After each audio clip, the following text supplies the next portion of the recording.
Esta lección nos mostrará en el libro del Génesis la mayor necesidad de todas y demostrará lo que sucede cuando esa necesidad no se satisface. Una de las partes más conocidas y controvertidas del Génesis se encuentra en el tercer capítulo. Podría llamarse la crisis, el pecado del hombre y la separación de Dios.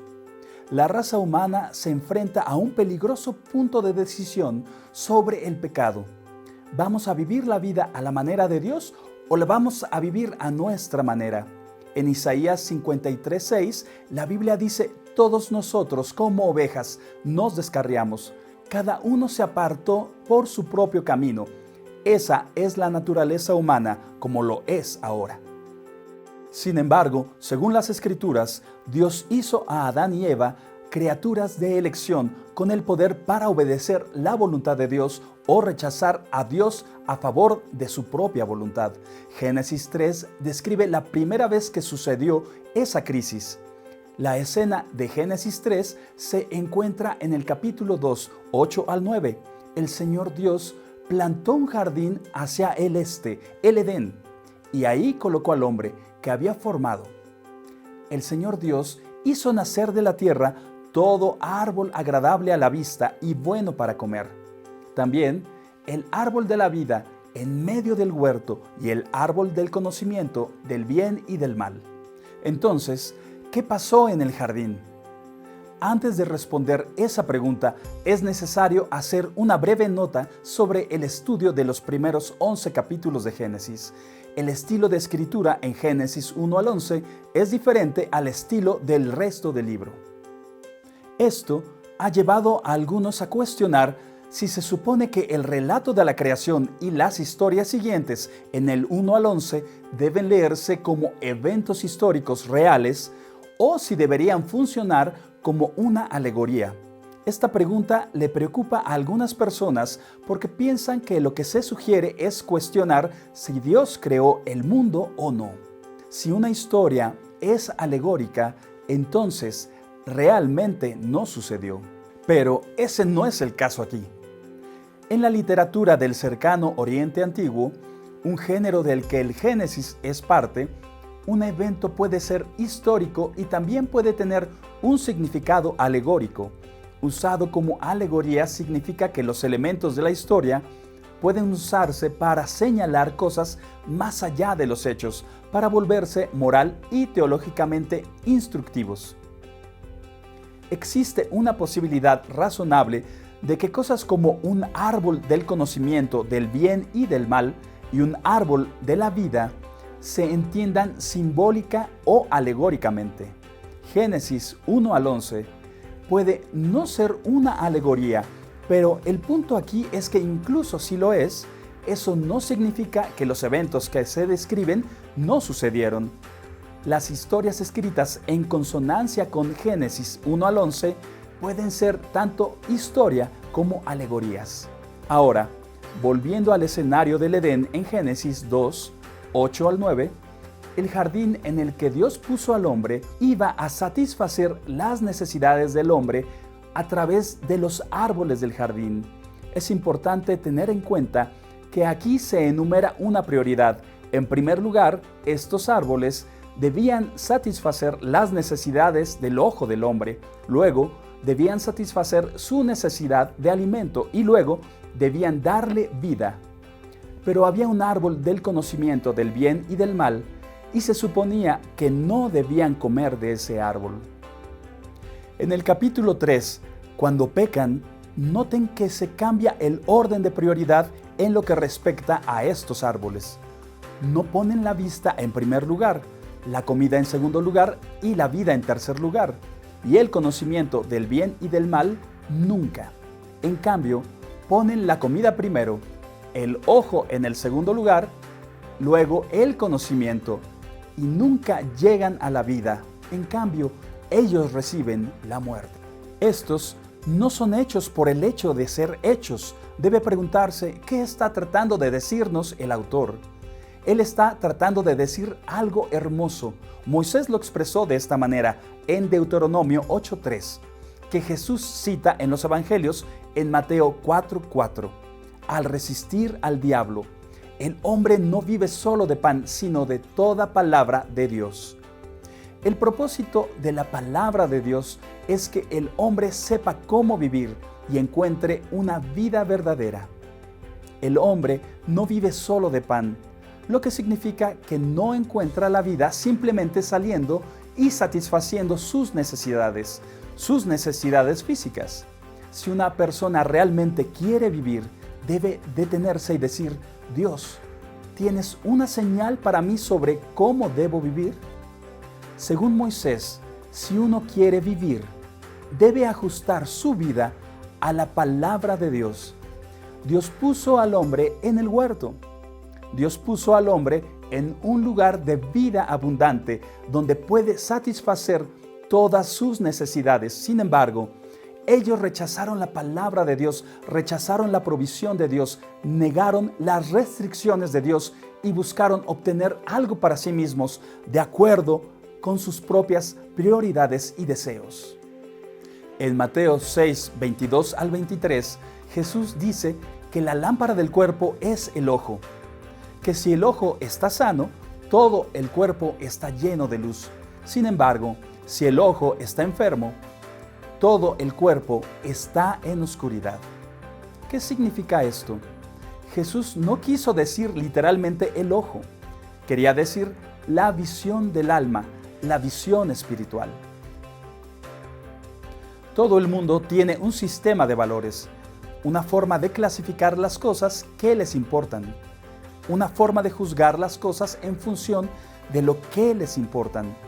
Jesús parece decir que la diferencia entre una persona llena de luz de vida y una persona llena de oscuridad es la forma en que esa persona ve las cosas.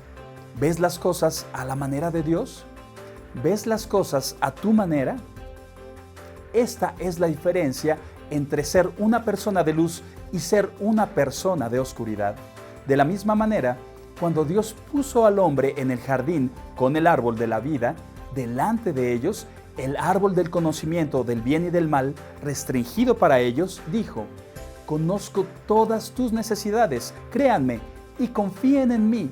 La mayor necesidad que tienen es una revelación mía y de mí. Para ilustrar esto, imagine que es una persona joven que llega al final de la adolescencia. Está muy consciente del hecho que Dios ha puesto un impulso sexual dentro de usted. Cuando descubra que tiene este fuerte impulso sexual, ¿qué se supone que debe hacer con él? La filosofía actual entre muchos jóvenes es: si se siente bien, hágalo. Sal y hazlo. Si simplemente sale y satisface esa necesidad sexual de acuerdo con las Escrituras, no obtendrá vida, obtendrá la muerte. La muerte significa lo último de las consecuencias. Pero, si de joven te acercas a Dios con este impulso sexual y dices: Dios, me hiciste un ser sexual, muéstrame en tu palabra dónde está el sexo. ¿Cuál es el propósito del sexo? ¿Cuál es su función adecuada? Muéstrame tu palabra sobre el sexo y ajustaré mis acciones a tu palabra. Según la Escritura, usted disfrutará de todo. Obtendrá el mayor regalo y felicidad, satisfacción y gozo del sexo que le es posible obtener, porque ha moldeado su forma de pensar de acuerdo a la de Dios. Sus propósitos son tus propósitos. Tu mayor necesidad no es el sexo, es la palabra de Dios la que te muestra qué es el sexo, cuál es su lugar en tu vida, su propósito y su función. Esta misma forma de pensar se puede explicar a muchas áreas de la vida, no solo a la sexualidad. El punto principal aquí es que Dios ha hecho al hombre con un propósito determinado para que funcione de una manera particular. Debido a la debilidad innata del hombre, éste elegirá extraviarse y seguir otro destino y propósito diferente a lo que Dios quiere. El desafío para cada persona es alinear su propia voluntad con la voluntad de Dios. Podría preguntar: ¿Cómo sabemos la voluntad de Dios? Vaya a las Escrituras y encontrará la voluntad de Dios para su vida. Cuando Adán y Eva fueron hallados en su crisis, eligiendo el pecado en lugar de Dios, se puede encontrar otra hermosa verdad. Dice en Génesis 3, 8 al 13, oyeron al Señor Dios que caminaba en el huerto al fresco de la tarde, y el hombre y su esposa se escondieron de la presencia del Señor Dios entre los árboles del huerto. Entonces el Señor Dios llamó al hombre y le dijo, ¿dónde estás? Él dijo, oí tu voz en el jardín y tuve miedo, porque estaba desnudo, así que me escondí. Y él dijo, ¿quién te dijo que estabas desnudo? ¿Has comido del árbol del cual te mandé que no comieras? El hombre dijo, la mujer que me diste por compañera me dio del árbol y yo comí. Entonces el Señor Dios dijo a la mujer, ¿qué es lo que has hecho? Tan pronto como el hombre peca, se describe a Dios yendo tras el hombre, buscando al hombre. Cuando Dios encuentra al hombre, le hace estas preguntas. ¿Dónde estás? ¿Quién te dijo? ¿Qué has hecho? ¿Has comido del árbol del que te dije que no comieras? La primera pregunta de Dios para el hombre es, ¿dónde estás? Cuando Dios comenzó su charla con el hombre, haciéndole la pregunta, ¿dónde estás?, estaba tratando de ayudar al hombre a comprender que hay un lugar en el que se supone que debe estar, pero no está allí. Está en un lugar donde no debería estar. Dios siempre toma la iniciativa. ¿Alguna vez has escuchado la voz de Dios que te pregunta, ¿dónde estás? Hoy, esto se llama crisis de identidad. Muchas veces la gente dice, ¿sabes? No creo que esté donde se supone que debo estar. Creo que Dios me quiere en otro trabajo o me quiere en otro lugar. Cuando Dios le preguntó al hombre, ¿dónde estás?, la respuesta del hombre fue, bueno, escuché tu voz y no estoy tan lejos de ti como para no poder escuchar tu voz, pero me asusté y me escondí.